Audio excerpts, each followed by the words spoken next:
there. Where are you going now, Tim? Are you driving up there?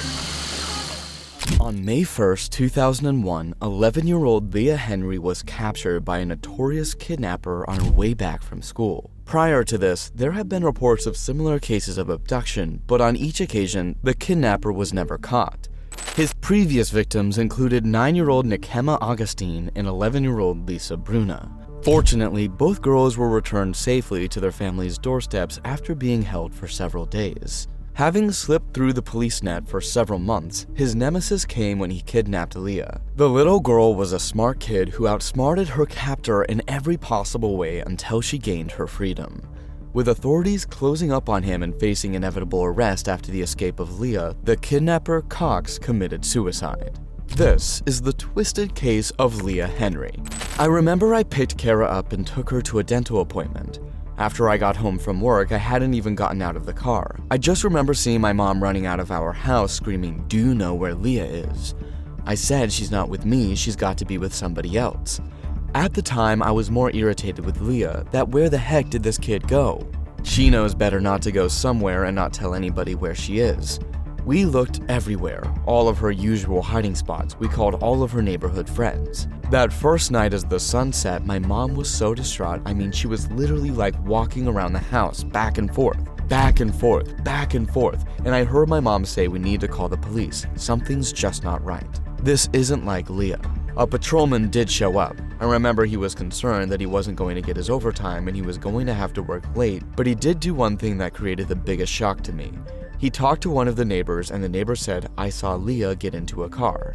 At that point, I knew there was an abduction. There was just no doubt in my mind at that time. 11-year-old Leah Henry lived a normal and happy life with her loving family. Her father, Tim Henry, mother, Linda Henry, and older sister, Kara Henry. They lived in a modest abode in the suburbs near southwest Houston, Texas. Leah, a sharp and agile young girl, was excited about the end of the school year. Unknown to the little girl, there had been a growing number of kidnapping cases since the month of March 2001 in the neighboring cities.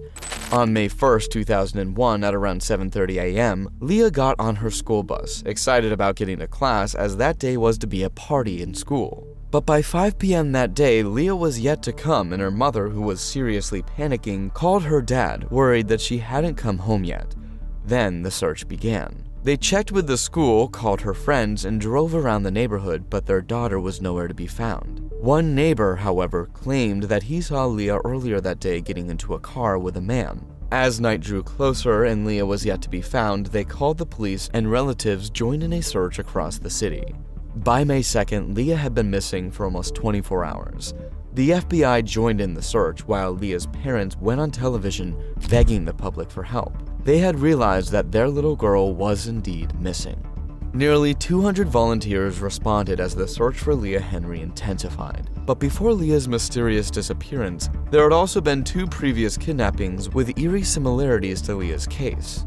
A white middle-aged man who reportedly drove a white hatchback had been hunting girls aged between 9 and 11, but somehow the abductor had managed to evade the police for months, and they still had no idea who he was. With every passing hour, the chances of finding Leah were becoming even slimmer as her parents worried about where their precious daughter was. On the 4th of May, more than 3 days since Leah's abduction, Leah's father, Tim, got a phone call from the FBI at around 11 a.m. "Tim, where are you now, Tim? Are you driving up there?" he asked his wife Linda. More than 250 miles away at the Kerr County Sheriff's Department, Tim and his family were escorted into a secure room where they learned the incredible news. Leah Henry has been found alive but visibly upset. The whereabouts of her captor were not yet disclosed to the family. As she's brought home, surrounded by her parents and her big sister, a cheering crowd awaits her safe return. The young girl was smiling, yet her eyes hid the truth of what had happened to her. News of her rescue spread like wildfire and was broadcast to the world. But only she could shed light on the nightmare she had just gone through. On that fateful day, Leah had just returned from school when the already prepared Gary Cox took his chance at her. When my bus driver pulled up to my stop, I started to walk. A white car started to approach and a man asked me if I could babysit. Having been taught by her parents not to talk to strangers, she politely said no and continued to walk home. That should have been enough to make her abductor back off, but unfortunately, he proceeded. A little further down the street, as she got closer to her house, the man pulled up onto the sidewalk in front of her, his car blocking her from reaching the other side. He then tried to play cool and friendly by asking her if she would like to meet his children. He was in normal clothes, he had glasses on, he was very friendly and nice to me. I felt like I was just with a normal dad, that dads was okay. At that moment, he got Leah's full attention, and after a few minutes of conversation, she agreed to get in the car with him. But as he drove off, he reached over Leah, who was sitting in the passenger seat beside him, and broke off the door handle. Leah was taken aback. She couldn't believe her eyes. Even though she could feel something was definitely wrong, she was just 11 years old and couldn't figure out yet what the man's intention was. As soon as he pulls into the back alleyway of a local restaurant, I knew something bad was happening. I felt like I was gonna be hurt. At that point, the gun pulled out his gun and duct tape and began to tie Leah's ankles together, her hands behind her back and her mouth shut. He then ordered Leah to duck down before driving off again. The little girl's world seemed to be crumbling right in front of her, and for what seemed like an eternity, Leah was crouching in a car with a stranger, helpless. One can only imagine the terror and panic she went through during such an ordeal. With every minute, she was getting further and further away from her home. Her mind raced because she wasn't sure what was going to happen next. The little girl couldn't see what was happening outside because the dying sunlight had disappeared several hours ago. Finally, at around 11 p.m., the car stopped, and from what Leah could see, they were in the middle of an open field in a parking lot on the side of a highway. Due to how isolated they were and the total darkness of the night, no one around could see what went on inside the car. He told me to crawl in the back, take my clothes off. I didn't know what was happening to me. I tried to scream. I tried to grab things that could, if I pinched it hard enough, make every other bit of pain go away, but when he was done, I started crying. After molesting Leah, he hopped in the driver's seat and zoomed off again on a journey she couldn't tell when it would come to an end. This time around, the car wasn't going fast, and a thought flashed into Leah's mind. She considered the broken handle of the car door, thinking that maybe if she could force it open, she would eventually escape. In pain and with her hands tied behind her back, she threw herself at the door, trying to open it but to no avail. The man, seeing Leah's bold attempt, screamed at her, "You'll pay for that." But what he did next is even more frightening. He pulled over to the side of the road and threatened to punish her. He made it clear to Leah that if she gets caught again, the punishment will be more severe. So after driving a little further from that spot, he pulled over again and, as he put it, punished her for her behavior. And that's where, for my punishment for trying to escape, he raped me in a different type of way. At that point, after everything had happened, I just felt like giving up. I felt like this was gonna kill me. Late into the night, he finally pulled over at a small hunting cabin and forced Leah to walk inside at gunpoint. When she got inside, he went ahead to tie Leah's hands above her head, but this time around with a rope. Normally, anyone would think he would let the little girl rest for a while, but after placing his gun on top of the television, he immediately deadbolts the bore and forces himself on Leah once again. He started to hit me and beat me, and I couldn't do anything, and I had nobody around to be there for me. I remember falling asleep, still tied up. On the first morning of her captivity, Leah awoke to see her captor tying her up to a table with a zip tie. The man warns her that if she tries to escape, he will go after her family or he will come and find her. Considering the punishment she went through the previous night, Leah was visibly scared to think of disobeying these instructions, so she decided to be a good girl and remain calm. Feeling accomplished and in total control of the situation, the pedophilic captor takes off from the cabin, shutting it down from the outside. But inside the four walls of this cabin, Leah was now alone, tied up in the middle of nowhere. She tries to remove her binds, and fortunately, she figures out how to wiggle out of the zip tie. Now free to move around the cabin, she considers leaving through the window, but once again, fear takes over. I was too afraid of everything outside of the cabin, thinking that everyone in the area was like him, or that if I was found, someone else would hurt me and it would be worse. At that time, I started thinking about my family. Poor Leah couldn't imagine what was going through her father's mind. She was crushed at the thought of her parents worried sick at home, searching tirelessly and never finding her. I wanted them to look for me, but part of me didn't want them to hurt. It was a brief period of solitude that wouldn't last long, as soon enough the sun began to set on May 2nd, and the man she despised the most returned. Leah heard her captor pull up on the driveway and quickly got back into her bind. I remember him bringing home a newspaper that had my sister on it, and she was staring with this empty look, and all I wanted to do was comfort her. On the other hand, the heartbreaking picture also came as a relief because at that moment, Leah knew her parents were doing everything they could to find her. Gary taunted Leah repeatedly by telling her that her family would eventually give up, but unknowing to him, he was only fueling her determination. Leah had a glimmer of hope and couldn't listen to her captor's negative words. I held on to the fact that they were looking for me. If they can fight, I can fight. The little girl knew she was dealing with a man who had a sick and twisted mind, and so she made a decision to try to outsmart him. She made up her mind to play along and do everything her captor asked for until she gained freedom. The next morning, the man leaves the cabin and Leah wiggles out of her zip ties once again, but this time she had a clever idea. She took out the camera that she had in her school bag and decided to take some snapshots. I think that's the first time I decided that I needed to make note of everything that was happening to me because if someone was going to find me, they needed evidence. Leah took pictures of everything inside the cabin, from the bruises on her body to the place she was tied up and the surroundings outside her. But not only did she take shots, she also brought out her diary and began to write down in detail everything she went through. The little girl tried to gather as much evidence as she could before her captor returned. Considering the end result, it was indeed a smart decision for an 11-year-old girl. Soon enough, the sun began to set and she waited for her captor's return. Like the previous night, she knew the man would do unspeakable things to her, but she needed to stay strong for her family. Eventually, the man came back to find Leah in her zip ties.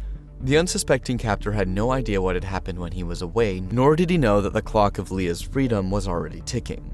On the third day, Leah woke up to the sound of rockets outside, and even though she was alone, she didn't move a step for fear of the unknown. After an hour of confusion, Leah saw the man running back inside the cabin. This time he tells her to put on her clothes and grab her stuff, saying that they are leaving. I didn't know what was going on, but I knew he was feeling closed in on. The newspapers kept telling us that they kind of knew who this guy was. And so the man puts a pillowcase over her head and leads her out of the car, placing her in the back of the vehicle. As he turned on the car to drive, Leah's mind became troubled. I'm sitting there wondering what's about to happen to me. Is he going to take me somewhere, or is this about to get a whole lot worse? Instantly, Leah heard tires rolling up on the gravel. The car came to a halt and the man got out and told her to stay quiet.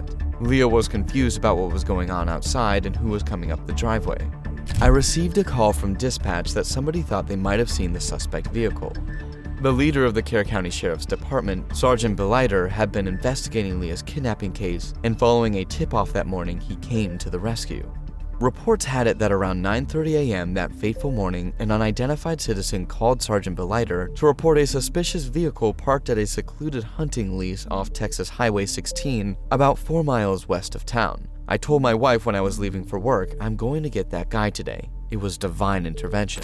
But on getting to the scene of the tip-off, Beliter is left confused by what he sees. He had gone out of his house that morning in search of a white hatchback, but instead saw a red one. However, what Beliter doesn't know is that the formerly white hatchback had been painted red a few hours earlier by the suspect, and this initially made him think it was a false alarm.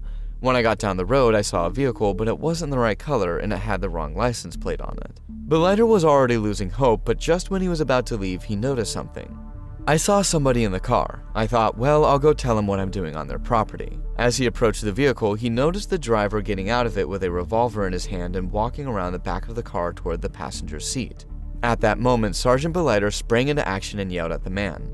Immediately, Leah heard a strange voice yelling, "Drop the gun," over and over again. She knew it was a police officer. However, the little girl was petrified, fearing that there could be a shootout, and so she chose to remain still, anticipating. And while this was going on, Gary, in his panic, had gone out of the car and left the door open, much to the good of the smart-thinking Leah. Leah could hear the footsteps of her captor moving further away from the car, and with her mind racing like a Ferrari, she took a very crucial yet brave decision. It all happened so fast that I really had no time to think, and I just did it. In a twinkle of an eye, Leah made use of the open door and ran outside towards Sergeant Beliter's patrol vehicle. At that point, it was a moment of life and death because if anyone fired a shot, she would be in the crossfire or catch a stray bullet, but the determined Leah wasn't going to be stopped. Sergeant Beliter quickly grabs Leah, telling her to get into the backseat of his patrol car, and she doesn't hesitate. My mind is going 90 miles an hour. I felt like my best course of action then was to try to get out of there. But just as he was driving backward down the cabin's driveway, 100 yards off, they heard a single gunshot. Immediately, Sergeant Beliter told Leah to duck down as he was expecting a bullet to hit the vehicle. Then he grabbed his police radio and called for backup. I said, "I've got the girl and I'm leaving." Beliter eventually took her to Kerrville Hospital for a medical examination. Meanwhile, 300 miles away in Houston, Leah's parents, Linda and Tim Henry, got a phone call from the FBI carrying the good news of their daughter's recovery. "We found her. She's alive." I think I dropped the phone. We just jumped up. The police officer was there. Within 5 minutes, we were out of the house, down to the FBI headquarters. I don't know if I felt safe yet, and I think what I needed was to be held by my family, because that was the only thing that was going to make me understand that it was truly over. The Houston FBI officials picked up Leah's parents from their homes subsequently and took them to the bureau office on TC Jester. Upon arriving at the FBI office, a press conference was conducted to address the state of Leah's rescue operation. There, Linda Henry was able to speak with her daughter for the first time since she was kidnapped. She doesn't sound like her confident self, but she is fine. "My heart is soaring," Linda Henry said. In an act of pure kindness, a local pilot volunteered to fly Tim and his family the entire trip of about 300 miles to Careville. At the same time, Leah is escorted back from the hospital by Beliter to the Sheriff's Department office. On getting to the Kerr County Sheriff's Department office, Leah is reunited with her parents and older sister. Tim hugs his daughter tightly, relieved to finally have her back. "I don't think I've ever been that happy," and that's true. I just can't ever think of another moment in life that has brought that kind of joy to me. I remember giving her the longest hug. She's here. I still have my sister here. Leah's sister, whose picture gave her strength in her darkest moment, regains her smile, and young Leah is finally happy. Returning to the crime scene just a few miles away, Sergeant Beliter and the entire county police force were closing in on Gary Dale Cox's cabin. But as it turns out, Cox took the easy way out. Once we went up and approached the house, we found the suspect lying outside beside the passenger side of the vehicle with one gunshot wound to the head. Gary Dale Cox, Leah Henry's captor, had committed suicide by shooting himself.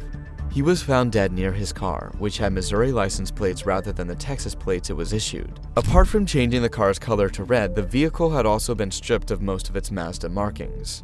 At another press conference conducted later that afternoon at the FBI headquarters, Leah's dad, Tim Henry, praised the numerous law enforcement agencies involved in the search, including the FBI, Texas Rangers, and various sheriffs and police departments.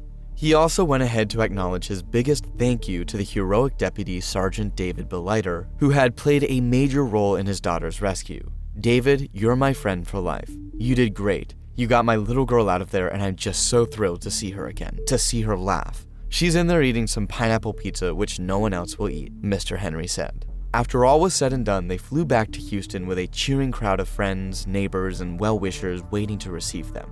When we drove up to my house, there were so many people. I had an uncontrollable smile on my face, literally, and everyone was showing me so much love and support. It's good that he's not around anymore, that he can't do that to anyone else, but I really wish that I would have had a say in it and that he would have hurt as much as me and the other girls hurt. Young Leah was back in the loving arms of her family, where she continued to experience love, recovery, and purpose.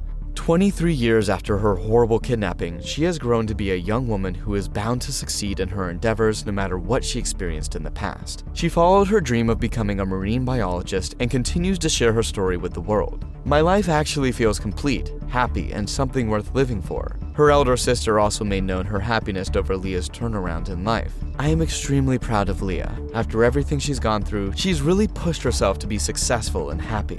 Leah Henry's journey is one of hope and resilience, a proof that no matter what we go through in life, we shouldn't give in to ugly circumstances, but instead work towards a better future. It's really important that people realize that life is scary sometimes, but that, there are ways to recover. There are ways to get through things, and there are ways to help yourself understand that you don't need to give up.